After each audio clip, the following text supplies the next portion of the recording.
kabur saja dulu. Sindiran tajam, Indonesia gelap, lelucon politik, negara Konoha, hingga simbol-simbol baru seperti bendera One Piece. Sebaik apapun visi dan integritas partai, jika sistem politik, khususnya sistem pemilu, tidak mendukung terwujudnya kedaulatan rakyat secara nyata, maka suara rakyat berisiko terdistorsi. Sistem pemilu kita sebagai sarana utama membentuk perwakilan memang belum sepenuhnya sempurna. Tantangan kita adalah memastikan bahwa sistem ini benar-benar mendekatkan kehendak rakyat dalam menempatkan wakil-wakilnya dan memilih pemimpinnya. Saat ini, demokrasi dalam pemilu kita selain ditentukan oleh garis tangan, juga sering dipengaruhi oleh campur tangan dan buah tangan.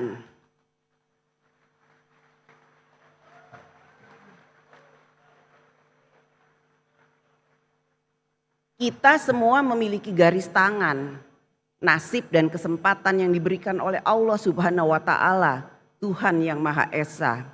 Tetapi tidak semua dari kita memiliki kemampuan yang sama untuk ikut campur dan memberikan buah tangan dalam menentukan arah demokrasi. Inilah kritik sekaligus otokritik terhadap demokrasi dalam pemilu kita. Kita harus terus memperbaiki dan menyempurnakannya. Sebab demokrasi yang kita cita-citakan bukanlah demokrasi campur tangan dan buah tangan, tetapi demokrasi yang memberi kesempatan setara bagi semua warga negara. Marilah kita bangun demokrasi yang menghidupkan harapan rakyat. Demokrasi yang tidak berhenti di bilik suara, tetapi terus tumbuh di ruang-ruang dialog, di dapur rakyat, di balai desa, hingga di gedung parlemen, agar setiap keputusan lahir dari kesadaran bersama, bukan hanya kesepakatan segelintir elit. Dalam demokrasi, rakyat harus memiliki ruang yang luas untuk berserikat, berkumpul, menyatakan pendapat, dan menyampaikan kritik. Kini, kritik rakyat hadir dalam berbagai bentuk yang kreatif dan memanfaatkan kemajuan teknologi, khususnya media sosial sebagai corong suara publik. Ungkapan tersebut dapat berupa kalimat singkat seperti kabur saja dulu, sindiran tajam, Indonesia gelap, lelucon politik, negara Konoha, hingga simbol-simbol baru seperti bendera One Piece dan banyak lagi yang menyebar luas di ruang digital. Fenomena ini menunjukkan bahwa aspirasi dan keresahan rakyat kini disampaikan dengan bahasa zaman mereka sendiri. Bagi para pemegang kekuasaan, semua suara rakyat yang kita dengar bukanlah sekedar kata atau gambar. Di balik setiap kata ada pesan, di balik setiap pesan ada keresahan, dan di balik keresahan itu ada harapan.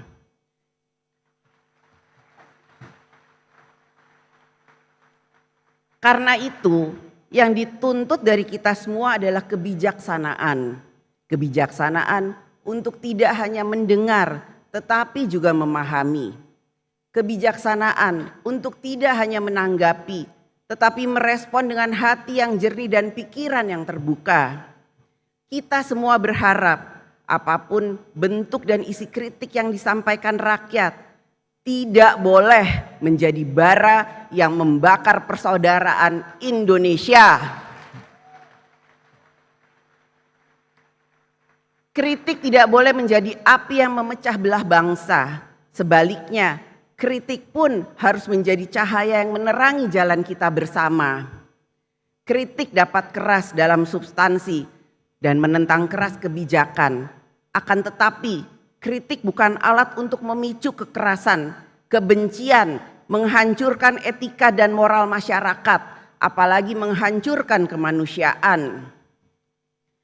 Gunakanlah ruang kritik itu sebagai sarana untuk menyadarkan penguasa, memperbaiki kebijakan, menuntut tanggung jawab, dan mendorong kemajuan bagi seluruh anak bangsa. Hadirin sidang yang saya hormati dan muliakan, kekuasaan eksekutif, legislatif, dan yudikatif harus dibagi.